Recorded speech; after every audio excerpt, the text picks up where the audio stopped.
आता ज्यावेळेस मी व्याख्यानासाठी निघालो त्यावेळेस चापडगाववरून मी निघालो होतो आणि चापडगाववरून निघाल्यानंतर मला इथं पोहोचण्याची घाई होती. मला 12 वाजताची वेळ दिली होती.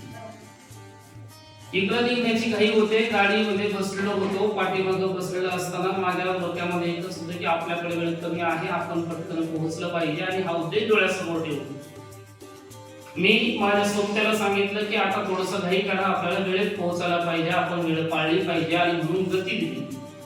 परंतु माझ्यासोबत जो सहकारी होता त्याला कुठं पोहोचायचं हे माहित नसल्यामुळे त्याला हे माहित होतं की माझं गाव ठाकूर निमगाव आहे, मी दररोज शाळा सुटली की निमगावला जातो.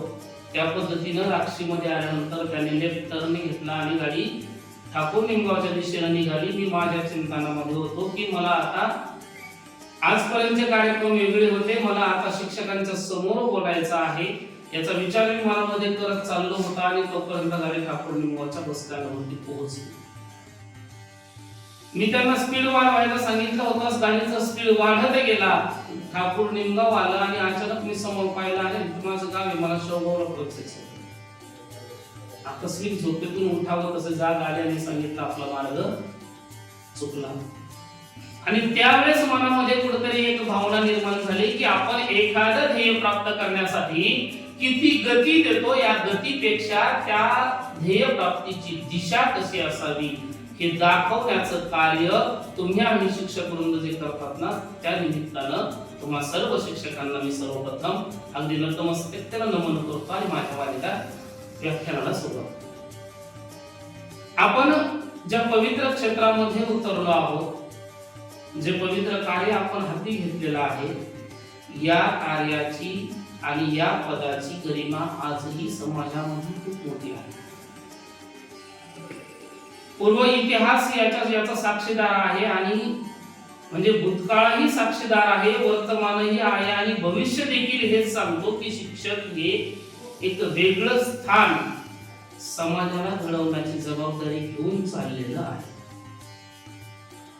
याचा विचार जर आपण केला तर आपल्या लक्षामध्ये येईल की अनेक पुराणांचा आपण विचार केला. एक 15-20 दिवसापूर्वी मी औरंगाबादच्या चिकलठाणा या ठिकाणी संत साहित्य आणि पर्यावरण ह्या विषयावरती व्याख्यान देण्यासाठी गेलो होतो आणि तिकडे जात असताना मला औरंगाबादला माझे मित्र कंपनी भेटले आणि त्यांच्या समवेत मी दौलताबादचा किल्ला देवगिरी किल्ल्यावरती गेलो.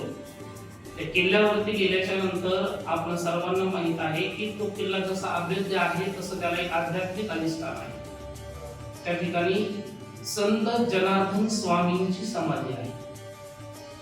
मी ज्यावेळेस त्या समाधी मंदिराच्या तिथे गेलो, खूप अंधार होता. अंधारामध्ये चापत पुढे गेलो आणि ज्यावेळेस तिथं पाहिलं आणि लक्षामध्ये आलं की हे जनार्दन स्वामी दुसरे तिसरे कोणी नसून संत एकनाथांचे गुरु आहेत.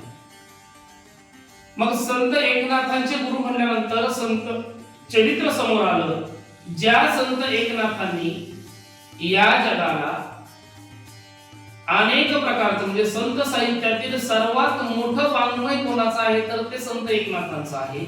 एवढं प्रगल्भ ज्ञान ज्या व्यक्तीकडे होतं त्याही व्यक्तीनं गुरुकडून ज्ञान घेतलं हे आपण विसरायला. मग त्यावेळेस संत एकनाथ असे म्हटले नाही की मला खूप काय आहे, मला अवतारी पुरुष लोक म्हणतात, मग मी का बरं गुरुकडे जावं, का बरं गुरुकडून शिक्षण घ्यावं असा विचार त्यांनी मनामध्ये आणला नाही. तर गुरु सेवा हीच सर्वश्रेष्ठ सेवा हा भाव त्यांनी मनामध्ये ठेवला आणि गुरु शिष्य परंपरा जपली. इतकंच नाही, गुरु आज्ञेवरून 5 पैशाचा हिशोब मिळत नाही म्हणून संत एकनाथांनी त्या देवाच्या भोवती वया चालत चालत अख्खी रात्र काढली. मग जर एवढं गुरु शिष्याचं नातं जर उच्च स्वरूपाचं आहे तर त्याच्यातील शिष्याला शिकवण देणारे आपण गुरु आहोत हे आपण कधी विसरत. आपण शिक्षकांचं स्थान समाजामध्ये पाहत असताना आपल्या लक्षामध्ये येतं की आपण जर पु ल देशपांडे वाचले असतील तर त्यामध्ये एक भूमिका आलेली आहे पहा, चितळे गुरुजींची. आपण वाचले का पु ल देशपांडे वाचले? चितळे गुरुजींची खूप छानशी कथा त्याच्यामध्ये आलेली आहे. ते चितळे गुरुजी रिटायर होतात, सेवानिवृत्त होतात आणि सेवानिवृत्त झाल्याच्या नंतर देखील त्यांचे ते मन त्या शाळेकडेच गुंतलेलं असतं. त्या शाळेमध्ये एखादं ग्रंथालय व्हावं, सभागृह व्हावं अशी त्यांची इच्छा असते आणि ती वास्तू उभा राहावी म्हणून ते रिटायर झाल्याच्या नंतर निधी गोळा करण्याचं काम करत. त्यावेळेस ते मित्रांच्या मदतीनं आपल्या विद्यार्थ्यांच्या घरापर्यंत पोहोचायचे आणि तिथे गेले की निधी संकलन करायचे. एका शिष्याच्या एका आपल्या विद्यार्थ्याच्या घरी ते गेले. तिथे गेल्यानंतर त्यांनी त्यांची असणारी संकल्पना सांगितली आणि त्यावेळेस त्या विद्यार्थ्याच्या नजरेसमोर चितळे गुरुजीचं शिकवणं घेण्यात आलं. चितळे गुरुजींचं आचरण घेण्यात आलं. चितळे गुरुजींनी केलेले संस्कार घेण्यात आले आणि चितळे गुरुजींनी स्वतःचं आयुष्य कसं जगलं हेही घेण्यात आलं. तो विद्यार्थी मनामध्ये एक एक गोष्ट दाखवण्यात आली होता. तेवढ्यामध्ये त्यांचं बोलणं झालं आणि त्या बिल्डिंग वरून तिसऱ्या मजल्यावरून ते खाली आले. चितळे गुरुजी नेहमीच्या सवयीप्रमाणे त्यांच्या समोर खाली आले आणि खाली आल्याच्या नंतर त्या विद्यार्थ्याच्या लक्षात आलं की नेहमीप्रमाणे गुरुजींची चप्पल तिसऱ्या मजल्यावरती वरच राहिली. तो विद्यार्थी पळत तिसऱ्या मजल्यावरती जातो आणि त्या गुरुजींची चप्पल शोधतो. परिस्थिती अशी असते की त्या ठिकाणी खूप मोठा ढीग त्या चप्पलांचा लागलेला असतो. अनेक जण त्या बिल्डिंग मध्ये असतात. परंतु तो विद्यार्थी काही क्षणामध्ये आपल्या गुरुजींची चप्पल शोधतो. तुम्ही म्हणता कसं काय? त्याच्या काय ध्यानात होती का? नाही. त्याचा तर्क हा होता की ज्या चप्पलची काच सगळ्यात जास्त झिजलेली आहे ना ती माझ्या गुरुजींची चप्पल आहे. कारण विद्यार्थ्यांसाठी हा माणूस रात्रंदिवस धावत असतो, पळत असतो. म्हणजेच यांची चप्पल आहे. आपले विद्यार्थी आपलं निरीक्षण करतात, त्याच्यावरून आपल्या विषयीचे तर्क ते लावत असतात. मग जर अशी पद्धत होती, चितळे गुरुजी जर शाळेमध्ये वर्गामध्ये जात असताना कधी चप्पल वर्गामध्ये नेत नव्हते. त्यांची चप्पल वर्गाच्या बाहेर असायची आणि ती चप्पल तशीच असायची दिवसभर.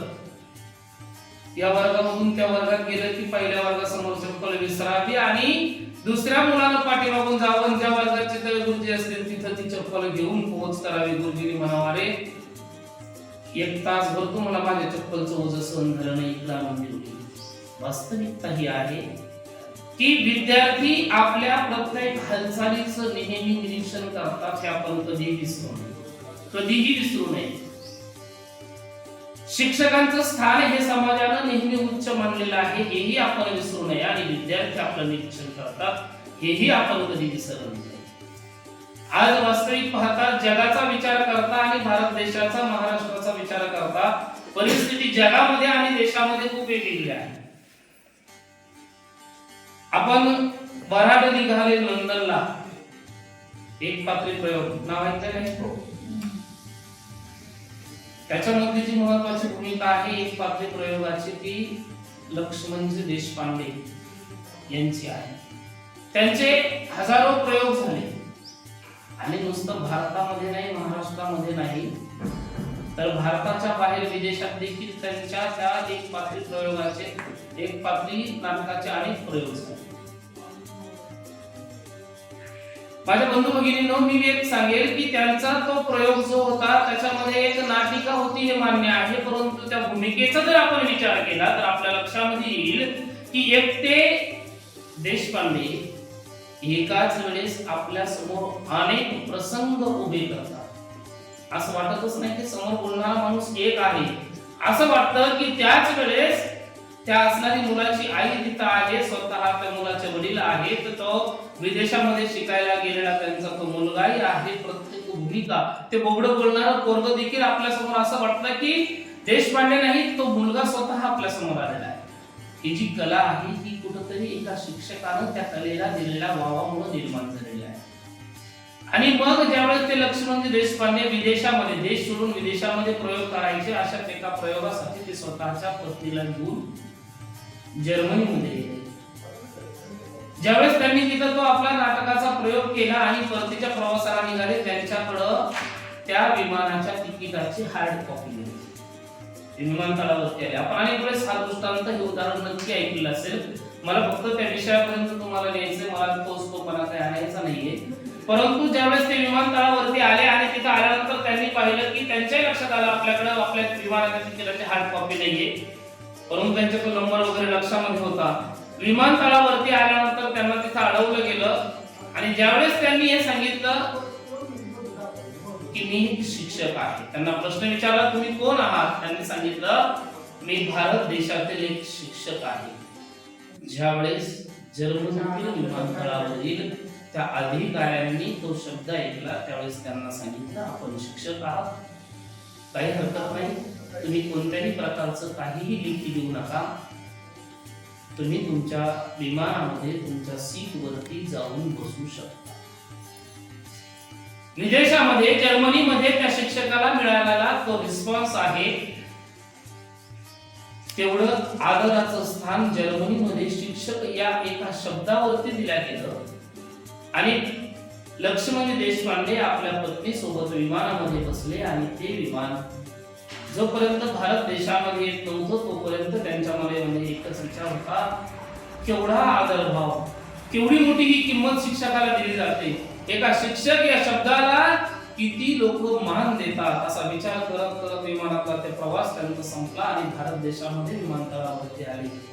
तिथं उतरल्यानंतर पुन्हा तोच प्रसंग, त्यांना तिकीटाची कॉपी मागितली, त्यांच्याकडे नव्हती, त्यांनी सांगितलं माझ्याकडे नाही, माझ्या नंबर लक्षमध्ये आहे, ते म्हणले थोडंसं बाजूला या. त्यांना बाजूला घेतलं, पुन्हा चौकशी झाली, त्यांना सांगितलं केबिन मध्ये जा. केबिन मध्ये जाण्यापूर्वी ते जे भेटल त्याला सांगायचे, अहो मी शिक्षक आहे, मी आपल्या देशातला आहे. ते म्हणले हो खरं आहे, पण तुम्ही तिकडे चला. केबिन मध्ये त्यांना घेऊन गेलं आणि तिथं लेखी मागितलं, त्यांनी सांगितलं अहो ते तुमचं सगळं खरं आहे, पण अहो मी शिक्षक आहे. ते म्हणले म्हणून तर सांगतोय ना, लेखी द्या. एकीकडं विदेशामध्ये आपल्या शिक्षकांना एवढं उच्च स्थान आहे आणि दुसरीकडं कुठंतरी मिळणारी वागणुकीमध्ये फरक होत चालला, हेही सत्य आपल्याला नाकारता येणार. मग हे आपण कसं टिकवायचं, याच्यासाठी आपण नेमके काय केलं पाहिजे, याही गोष्टी खूप महत्वाच्या आहेत. आणि असं अजिबात नाही की तुम्ही असो, मी असो, अदर कोणतेही शिक्षक असो, हायस्कूल टीचर असो किंवा प्रायमरी टीचर असो, असा कोणताही भेदभाव नाही. शेवटी एकच महत्वाचं काम आहे, ते म्हणजे जे जे आपण असे ठावे ते ते इतरांचे द्यावे, चहाने करून सोडावे सकळ जग. आपल्याला ज्या ज्या गोष्टीचं ज्ञान आहे ते ते आपण इतरांना द्यावं, दिल्यानं ते वाढतं असंही शास्त्र आहे. दुसरी गोष्ट, आपण ते देत असताना बऱ्या वाईटाची, चांगल्या वाईटाची, योग्य अयोग्याची जाणीव आपली आपल्या स्वतःला नेहमी राहिली पाहिजे. याच्यामध्ये अगदी छोट्या छोट्या गोष्टी असतात. आता नेमका विषय असा आहे की माझ्या समोर आमचे बांधव दोघं आहेत, बाकीच्या सर्व आमच्या भगिनी आहेत, म्हणून मी आवर्जून या ठिकाणी उल्लेख करून जाईल की लेकरं आपलं निरीक्षण किती बारकाईने करतात आणि ते करत असताना त्याचा स्वीकार देखील ते अगदी सहजतेने करतात. आपल्या शेवगाव तालुक्यामध्ये 2008 साली, आता एक्झॅक्ट महिना आठवणीमध्ये नाही, परंतु 2008 साली स्वच्छता मोहिमेचं खूप मोठा फॅड आलं होतं. शासनाने हागणदारी मुक्त गाव, निर्मल ग्राम संकल्पना राबवली होती. सगळीकडं तेच वातावरण तयार होतं आणि त्यावेळेस त्या वातावरणामध्ये योगायोगाने आदरणीय पावडे साहेब गट विकास अधिकारी म्हणून आपल्या शेवगाव तालुक्याला आले होते.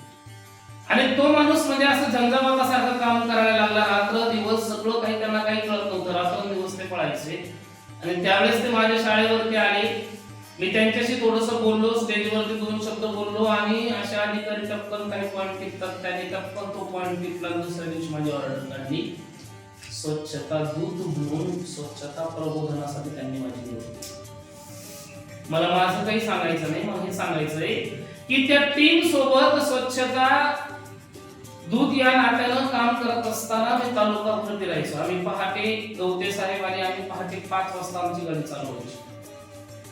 पहाटे 5 ते सकाळी 7-7:30 वाजेपर्यंत आमच्या मागे एकच उद्योग, भोंगा लावलेला, रोडच्या कडेला टॉयलेटला बसणारे लोक उठवायचे, फोटो काढायचे, त्यांच्या नावाने आरडायचं, त्यांना धमकी द्यायची, त्यांना गोड बोलायचं. एकच करायचं की रस्त्याच्या कडेला उघड्यावरती कुणी शौचास बसू नका. हा उद्योग असायचा आम्हाला सकाळी 7:30 वाजेपर्यंत. 7:30 ते 8:30-9 वाजेपर्यंत आम्हाला सुट्टी असायची. त्या कालावधीमध्ये आम्ही आमचं दररोजचं नित्यकर्म उरकावा आणि 9:30 वाजता पुन्हा आम्हाला गाडी सज्ज असायची. 9:30च्या दरम्यान आम्ही शाळेमध्ये जावं आणि विद्यार्थ्यांना स्वच्छतेविषयीचं प्रबोधन करावं लागायचं. ज्यावेळेस विद्यार्थ्यांना स्वच्छतेचं प्रबोधन आम्ही करायचो त्यावेळेस प्रत्येक शाळेमध्ये गेले की आम्हाला वेगवेगळ्या प्रकारचे अनुभव यायचे. तिथं काही ठिकाणी अतिशय छानसा रिस्पॉन्स मिळायचा, काही ठिकाणी प्रत्येकाला असं वाटायचं की हे काय येऊन जाऊन काही ना काहीतरी निघतंय, हे घेऊन पुढे जायचंय. मग त्याच्याविषयी अनेक वेळेस आम्हाला अशी विचारणा व्हायची की तुम्ही जे काय राबवताय ना याच्यासाठी कोणती माहिती द्यायची ना तेवढीच आम्हाला सांगा. काय द्यायची, कोणती माहिती द्यायची ना, कोणती आकडेवारी द्यायची ना तेवढी आम्हाला सांगा, बाकीचं आमचं काम आम्ही करू. एकीकडे आपण शासनाच्या योजना राबवणं हा दृष्टिकोन डोळ्यासमोर ठेवतो, दुसरीकडे कागदी माहिती दिली जावी हाही दृष्टिकोन डोळ्यासमोर ठेवतो. परंतु ते करत असताना मी माझ्या कार्याप्रती प्रामाणिक आहे का याचा विचार कुठेतरी बाजूला सारला जातो. आणि मग काही ठिकाणी आम्हाला खूप छानसा प्रतिसाद मिळायचा. मी विशेषत्वानं तुमच्या समोर आहे म्हणून तुमच्या तोंडापुरतं बोलत नाही. ज्या ज्या ठिकाणी भगिनींची संख्या जास्त असायची तिथं आम्हाला रिस्पॉन्स खूप छानसा मिळायचा. एका शाळेमध्ये गेलो, थोडीशी मोठी शाळा होती, जवळजवळ 10-11चा स्टाफ होता. मी शाळेचं नाव नाही सांगणार, वास्तविक मला त्या शाळेविषयीचं चांगुलपणाच सांगायचं आहे, परंतु नाव सांगणं योग्य राहत नाही. त्या शाळेमध्ये गेलो आणि तिथे गेल्याच्या नंतर तिथल्या असणाऱ्या भगिनींना सांगितलं की आपण स्वच्छतेविषयीचे संदेश मुलांपर्यंत पोहोचतो. ते देत असताना त्यांच्या मनामध्ये त्याची प्रॉपर जी भावना आहे ती उतरली पाहिजे. त्यांना त्या स्वच्छतेचं महत्त्व स्वतःविषयी कळलं पाहिजे अशी जाणीव निर्माण करणं आपलं कर्तव्य आहे. त्यांना आम्ही हात धुण्याच्या स्टेप सांगायचो, सगळ्या गोष्टी क्लिअर करून द्यायचो, थोडा वेळ प्रबोधन करायचो आणि आम्ही जायचो. एवढं आमचं काम आमचं पूर्ण असायचं. परंतु त्या असणाऱ्या भगिनीनं त्याच्यावरती खूप छानसं काम केलं.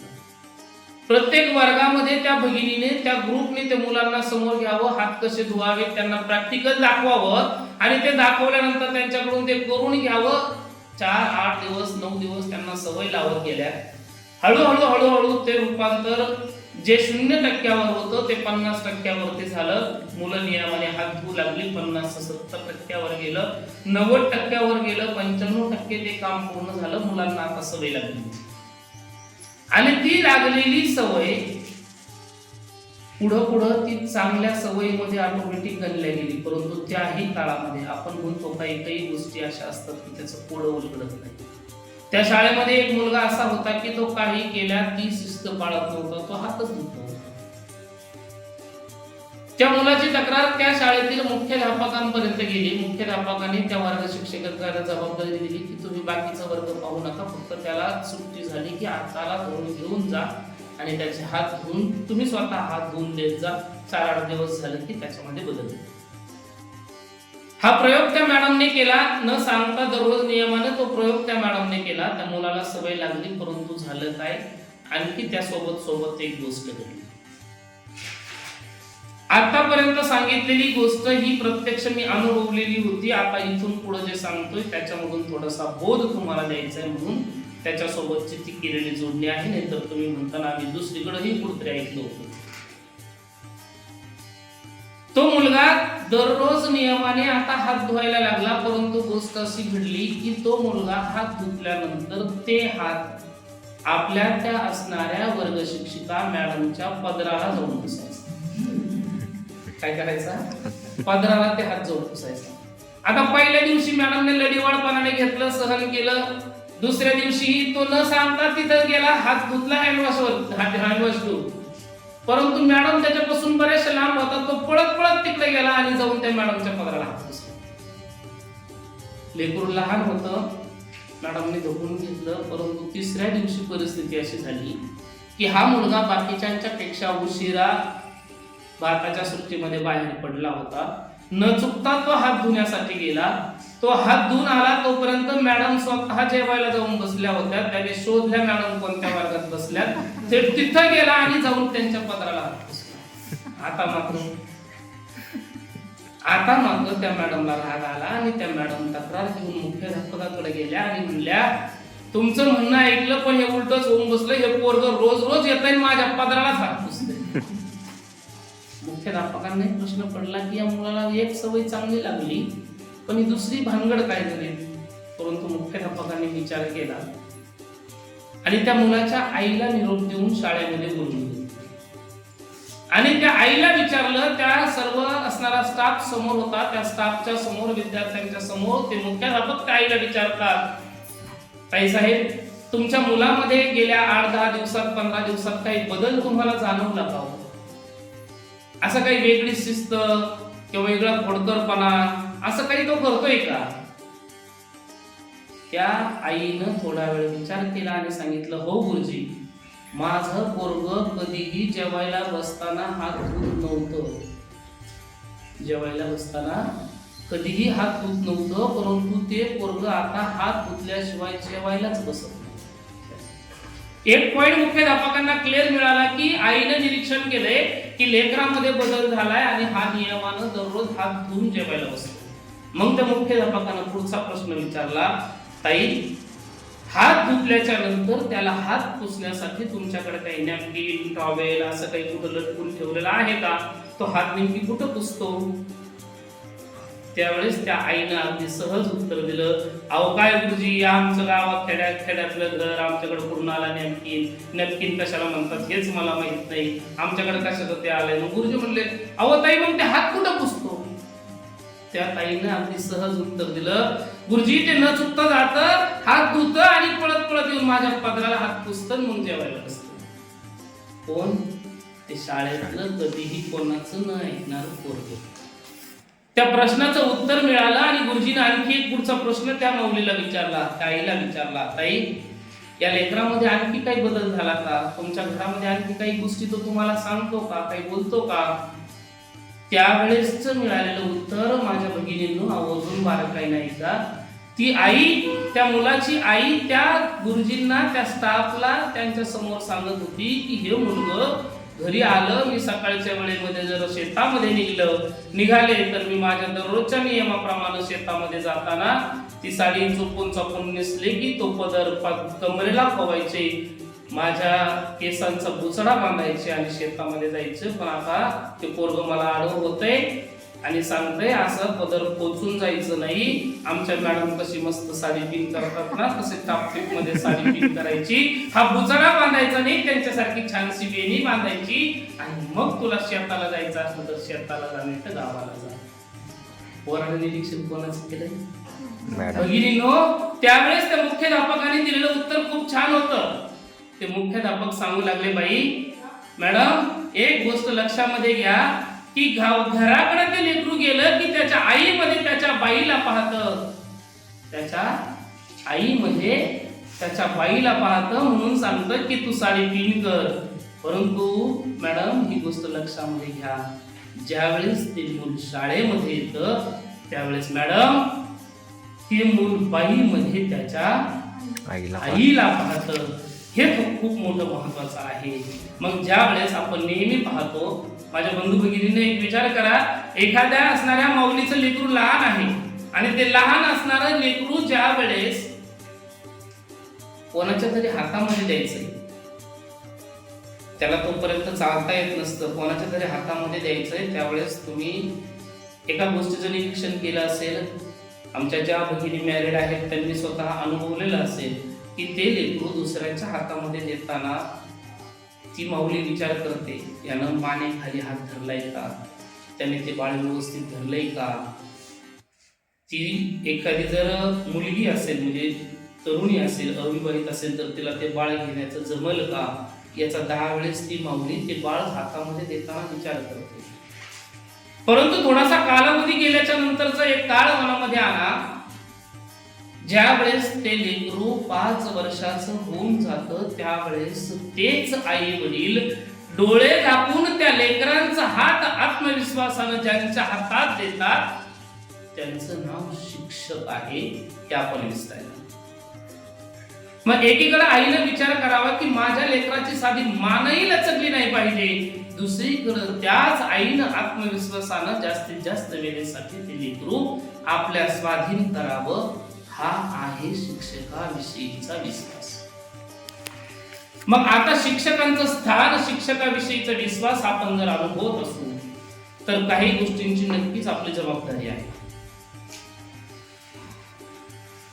एकीकडे कायदा असला, दुसरीकडे शास्त्र असलं, तिसरीकडे घटना असली, चौथीकडे समाजाचं प्रेम असलं, याच्याही पलीकडे जाऊन विचार करण्यासारखी गोष्ट ही आहे की या सर्व गोष्टी बाजूला जरी गेल्या तरी आपलं अंतःकरण मात्र जिवंत राहिलं पाहिजे. शिक्षक या नात्यानं विद्यार्थ्यांच्या समोर जात असताना तुम्ही असो की मी असो, आपण आपल्या असणाऱ्या कार्याप्रती प्रामाणिक राहणं गरजेचं आहे. वर्गामध्ये जात असताना ते लेकरू प्रत्येक आपल्या हालचालीचं निरीक्षण करतं, यात अजिबात शंका नाही. तुम्हाला सांगतो, लेकरं जर जेवायला बसले तर लेकरं कुजबुज करतात, काय भानगड काय नो, आज मॅडमला काहीतरी अडचण आहे वाटतं. दुसरा मुलगा म्हणतो, का बरं काय झालं? अरे आज लक्षात आलं मॅडमचा अजिबात मूड चांगला नव्हता. तुम्ही विद्यार्थ्यांमध्ये उतरून पहा, कधी कधी लेकरं अगदी सहज सांगतात, आज आमच्या मॅडम अशा खुश होत्या, नेमकी काय माहित नाही बरं का, पण अशा खुश होत्या मॅडम, आमचे सर एवढे प्रफुल्लित होते, आज नुसती मजाच केली सरांनी. आपण आकस्मिक केलेल्या बदलाचं निरीक्षण त्या लेकरापर्यंत पोहोचतं ना, त्याच पद्धतीनं लेकरू निरंतर आपलं निरीक्षण करतं. आपलं सातत्यपूर्ण मूल्यमापन हे सांगतं की शिक्षकानं त्या विद्यार्थ्याचं दैनंदिन निरीक्षण नोंदवावं. परंतु आपल्याच्याने त्या गोष्टी 100% सांगतो पूर्णत्वास जात नाहीत, परंतु ते लेकरू त्या शिक्षकांचं, त्या मॅडमचं दैनंदिन निरीक्षणाची नोंद नक्की करतं. तुम्हाला खोटं वाटत असेल तर तुम्ही एखाद्या दिवशी पहा, एखादी थोडीशी वेगळी काहीतरी कृती करा आणि ज्यावेळेस वर्गातून लेकरं बाहेर जातील ना, त्यावेळेस त्यांचा कानोसा घ्या. कानोसा घेतल्यानंतर लक्षात येईल की ते लेकरं लगेच कुजबुज करतात. आणि आपला सगळ्यात मोठा संदेश वाहक आपला विद्यार्थी आहे. काही गोष्टी आपल्याही सांगितल्या पाहिजे. आपल्याकडून एखादी गोष्ट, एखादी कृती जर अनावधानाने चुकीची होत असेल तर त्याची कोणतीही जाहिरात करण्याची गरज नाही, कुठेही बातमी देण्याची गरज नाही. ते लेकराच्या मार्फत ती बातमी थेट आपल्या विद्यार्थ्यांच्या पालकांपर्यंत विद्यार्थ्यांच्या मार्फतच जाते, त्यात कोणतीही शंका नाही. मग आपला आरसा जर आपला विद्यार्थी असेल तर आपण नेहमी पाहतो, ज्या वेळेस आपण आरशासमोर जाण्याचा प्रयत्न करतो त्या वेळेस आपला हेतू एकच असतो की त्या आरशासमोर जाण्यापूर्वी आपण आपल्या स्वतःसाठी काहीतरी बदल केलेला असतो आणि तो केलेला बदल मला स्वतःला कसा दिसतो हे पाहण्याची ओढ आपल्याला आरशापर्यंत घेऊन जाते. बरोबर आहे ना? बरोबर बोलतोय ते बरोबर? हो, यस. तुम्ही बोर झाले नाही. आपण आरशासमोर जाण्यापूर्वी आपण स्वतःमध्ये काहीतरी बदलाची एक अपेक्षा ठेवलेली असते आणि तो केलेला जो बदल आहे तो बदल कसा वाटतो याचं स्वतःला नोंद घेण्याची इच्छा असते, म्हणून आपण त्या आरशाच्या समोर. मग एकीकडे तो कृत्रिम असणारा आरसा आपल्याला जर आपल्या स्वतःच्या या देहाची छबी दाखवत असेल आणि दुसरीकडे जर तो विद्यार्थी आपला आरसा म्हणून समाजामध्ये जात असेल, तर मला असं वाटतं की शिक्षक होत असताना आपण आपलं स्वतःचं जीवन सौंदर्यमय करण्याऐवजी, आपलं शरीर सौंदर्यमय करण्याऐवजी आपले विचार जर सौंदर्यमय केले तर ते आरशाप्रमाणे समाजापर्यंत जातील आणि तोच विद्यार्थी पुढील 10 वर्षानंतर आपला आरसा आपल्या नावानं समाजासमोर धरेल की माझ्या मॅडमनी, माझ्या शिक्षकांनी मला हे त्यावेळेस शिकवलं. आणि म्हणून विषय हा चालला होता की आपण आपलं स्वतःचं शरीर आरशामध्ये पाहत असताना आपल्याला कुठेतरी स्वतःला समाधान लागतं, परंतु या समाधानापेक्षा जो आरसा आपला विद्यार्थी होतोय त्या विद्यार्थ्याच्या विचारामध्ये जर आपण आपला आरसा ठेवला, आपले विचार ठेवले, आपल्या विचाराचं सौंदर्य तिथं उभा केलं तर उद्याची पिढी नक्कीच आपलं नाव घेणार. आणि याच्यासाठी महत्वाच्या 2 गोष्टी आहेत. मी अगोदर तुम्हाला शिक्षक सांगितला, आता तुम्हाला आवर्जून सांगणार आहे की शिक्षक आचरण. परिस्थिती ही असते की जसं आपण जुन्या काळच्या काही म्हणी आठवतो, जुन्या काळची काही गाणी खूप अर्थपूर्ण असायची, ती गाणी आठवतो, त्यावेळेस आपण त्याचा नक्की अर्थ जाणून घेतो, परंतु त्याचा विचार कधी करत नाही. एक ती गाण्याची ओळ नेहमी आठवते पहा, पिते दूध डोळे मिटूनी जात मांजराची, मनी चोरट्याच्या तारे भीती चांदण्याची.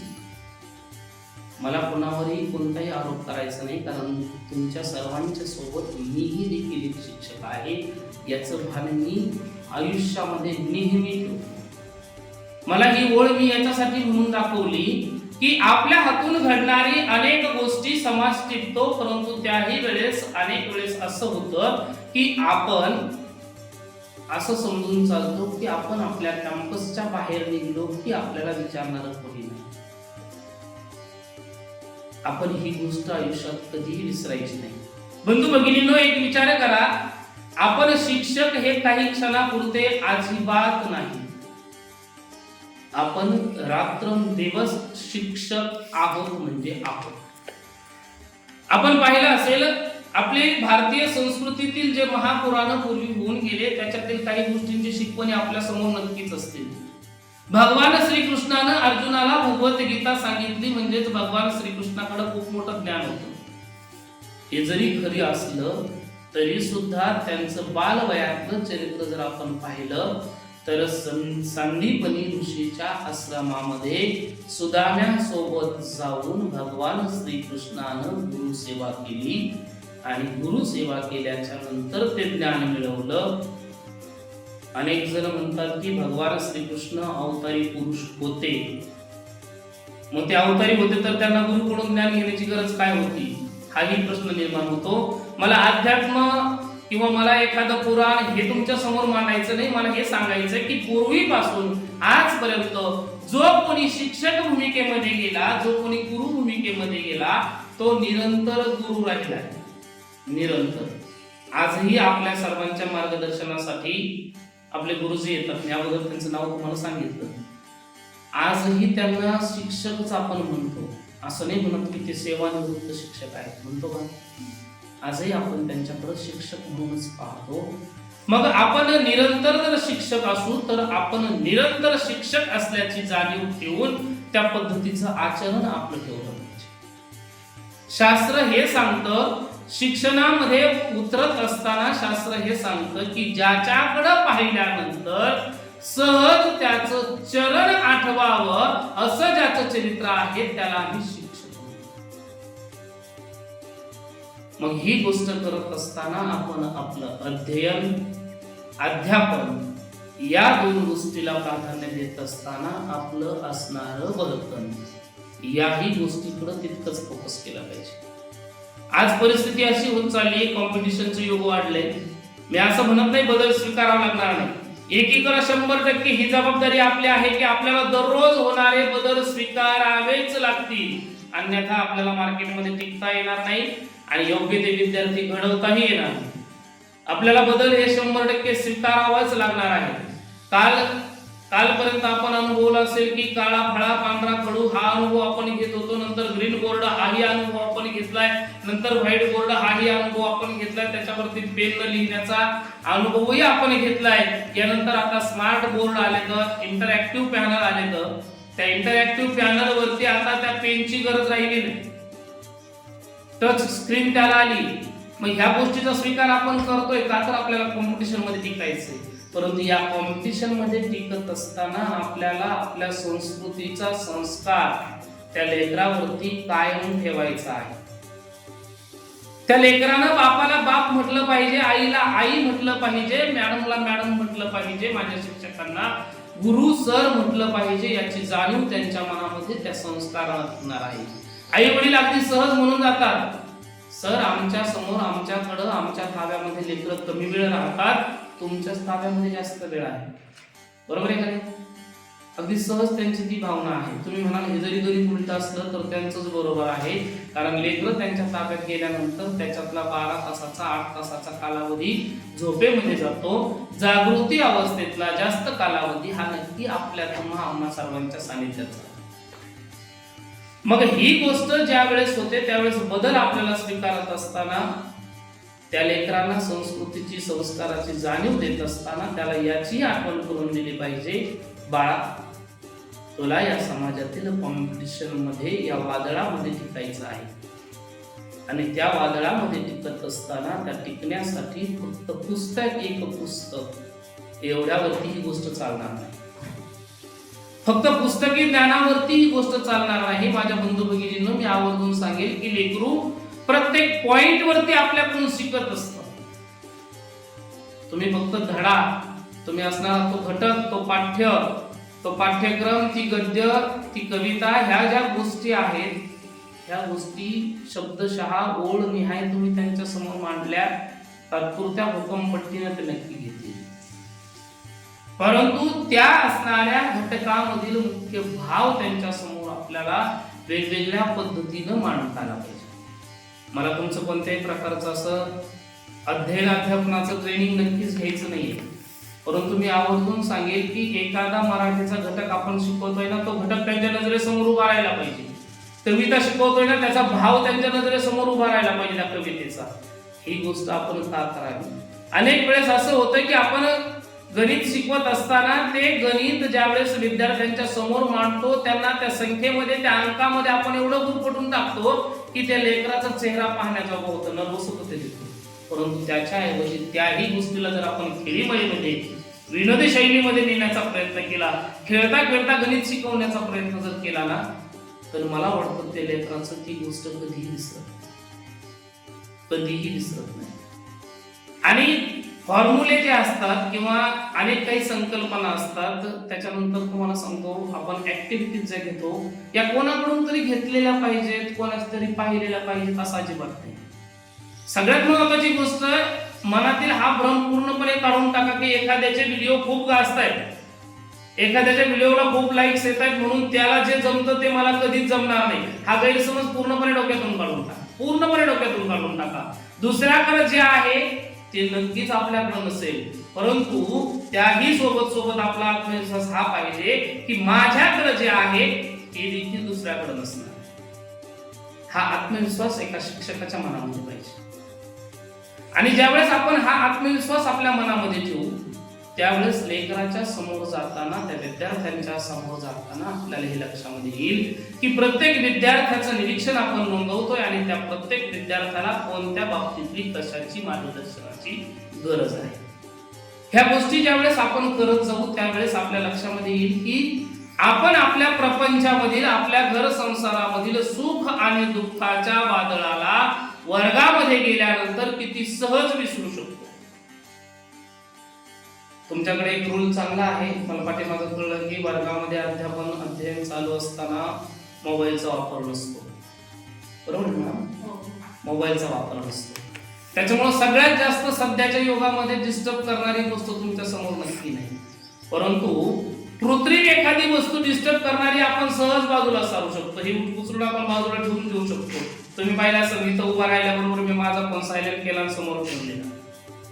या कृत्रिम वस्तूला आपण बाजूला सारू शकतो, परंतु इथं जे आहे याला मनापासून ठरवल्याशिवाय आपण बाजूला करू शकत नाही. आणि शास्त्र असं सांगतं की एखाद्या ठिकाणी जर तुम्हाला चढ करायचं असेल, उंची साधायची असेल, तर दुसरीकडे कुठेतरी काय करावं लागतो? खड्डा खोदावा. तुम्ही बोल होत नाहीत ना? नाही. म्हणजे तसं रिस्पॉन्स मला मिळत राहिला तर मग बोलण्यात मजा असते, कारण तुम्ही आम्ही खेळीमेळी गदारोडी.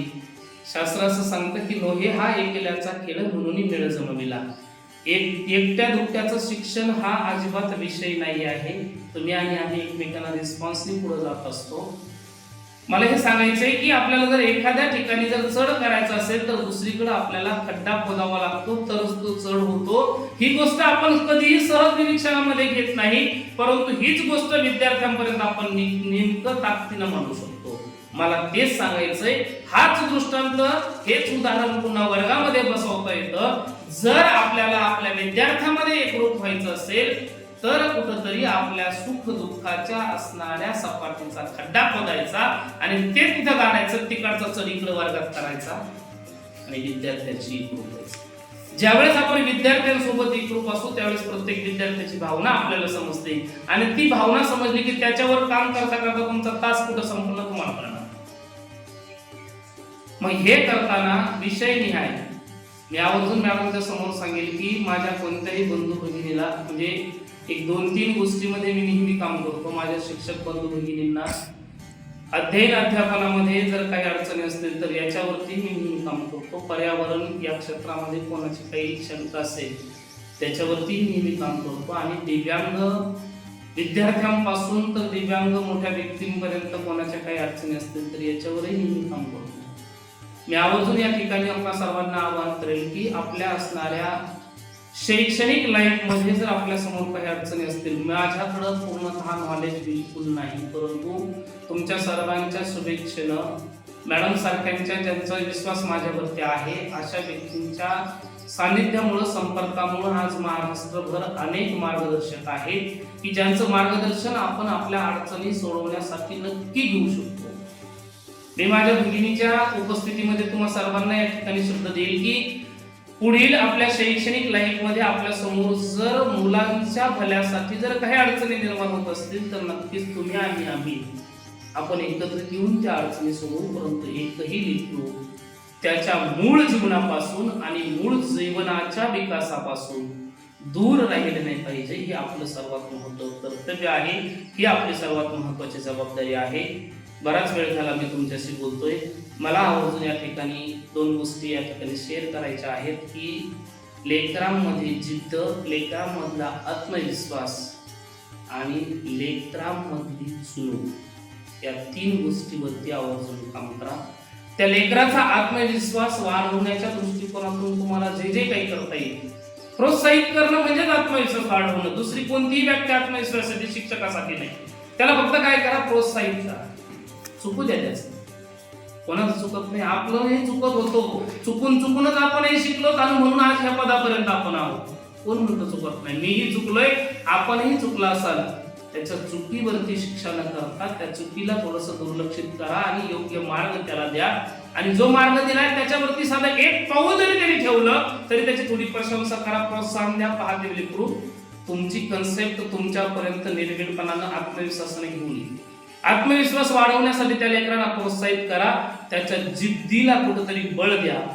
आणि हे करत असताना त्याच्या मनामध्ये, त्याच्या शरीरामध्ये ज्या काही कला कौशल्य आहेत त्याला वाव देण्याचा प्रयत्न करा. आज बंधू भगिनींनो, तुमची आणि माझी एक महत्वाची जबाबदारी आहे. आपल्याला पुस्तकी ज्ञानाचे लेकरं तयार करून भारताचं भविष्य निर्माण करायचं नाही. इंद्रजित काका देशमुख असतील, स्वामी विवेकानंद असतील, महात्मा गांधी असतील, या सर्वांनी एकच आशा धरलेली आहे, एकच स्वप्न त्यांनी पाहिलेलं आहे आणि ते स्वप्न आहे बलशाली भारताचं. आणि हा भारत बलशाली करण्याच्या दृष्टिकोनातून आपण जरी 4 भिंतीच्या आतमध्ये असू, आपण जरी आपल्या संसारामध्ये घडून गेलेलो असो, तरी आपण आपलं ते कर्तव्य आयुष्यात कधी विसरायचं नाही की मला भविष्यामध्ये या भारताचा सुजाण नागरिक घडवायचा आहे, एक सक्षम नागरिक या देशाला मला द्यायचा आहे. आणि ते घडवण्याचा आरंभ माझ्यापासून होतोय हे कधी विसरा. ज्यावेळेस आपण आत्मविश्वासानं आपण स्वतः या प्रतिज्ञेला आपल्या नजरेसमोर ठेवून चालू ना, त्यावेळेस मला असं वाटतं की माझा कोणताही बंधू आणि कोणतीही भगिनी आपल्या कर्तव्यात कसूर करणार नाही. आणि मला कोणालाही कोणत्याही प्रकारची निराशा द्यायची नाही, धमकी द्यायची नाही, परंतु असं बोललं जात आहे की पूर्वीचा न्याय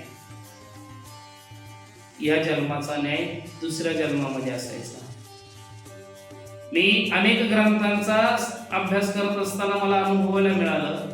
आपण जर कुराण शरीफ अनुभवलं तरी तेही सांगतं, भगवद्गीता अनुभवली तेही सांगते.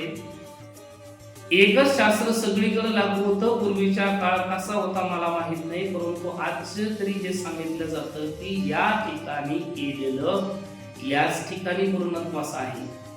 पूर्वीचा आणि आजचा बदल विज्ञानानं स्वीकारला, तो निसर्गानेही स्वीकारला आणि तो नियतीनं देखील स्वीकारलेला आहे. निसर्गाने कसा स्वीकारला अगदी आपल्या सर्वांना माहिती आहे.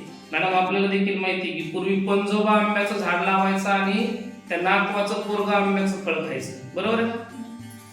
आता 2.5 वर्षात लेकरू जन्माला आलं की ते 5 वर्षाचं होईपर्यंत त्याला त्याच झाडाचं फळ खायला भेटतं. जन्माला आलं म्हणून आठवण म्हणून लावलं की ते पोरग 5 वर्षात आंब्याचं फळ खाते, बरोबर आहे. जो बदल विज्ञानानं स्वीकारला तो बदल निसर्गानेही स्वीकारलाय, बरोबर आहे. तो बदल नियती का स्वीकारणार नाही. आजही आपणच म्हणतो, फक्त आपण कोणासमोर बोलून दाखवत नाही, आपल्या मनामध्ये विचार करतो. एखादं लेकरू जर चुकीचं निघलं तर आपल्या सहज मनामध्ये तो भाव निर्माण होतो, त्याची काही चुकी त्याचे आई बापच तसे म्हणतो का? Yes. म्हणतो की नाही? मग जर त्याच्या आईबापाच्या विषयीची छबी आपण त्या मुलामध्ये पाहत असू, कुठंतरी त्याच्या आईबापाचं कर्म चुकलं असेल असं आपण गृहीत धरतो. मग जर आपलं कर्म चुकलं तर मग आपली शिक्षा काय, आपल्याला मिळणारं फळ काय, याचा विचार अंतःकरणामध्ये आपण नेहमी ठेवला पाहिजे. शास्त्र, अध्यात्म, शिक्षण आणि विज्ञान या चारीची जोड आपण आपल्या आयुष्यामध्ये नेहमी ठेवली पाहिजे. ग्रंथ कोणता आहे, धर्म कोणता आहे, याच्यापेक्षा त्याच्यातली शिकवण काय आहे याचा विचार आपण डोळ्यासमोर ठेवला की प्रत्येक मूल हे माझं आहे, या न्याय आपण त्या मुलांना देऊ शकतो आणि ते लेकरं नक्की चांगल्या प्रकारे घडू शकतो. पुन्हा एकदा विनंती करेल की लेकरं पुस्तकी नाही, बलशाली भारताचं स्वप्न पूर्ण करणारा एक बलशाली नागरिक मला घडवायचा आहे, की हा संकल्प आजच्या निमित्ताने मी या ठिकाणी करतो. आपणही तो करावा अशी एक विनंती या ठिकाणी करतो. बराच वेळा आपण माझं ऐकून घेतलं त्याबद्दल आपल्या सर्वांचे मनापासून धन्यवाद व्यक्त करतो आणि याच ठिकाणी थांबतो. जय हिंद, जय महाराष्ट्र.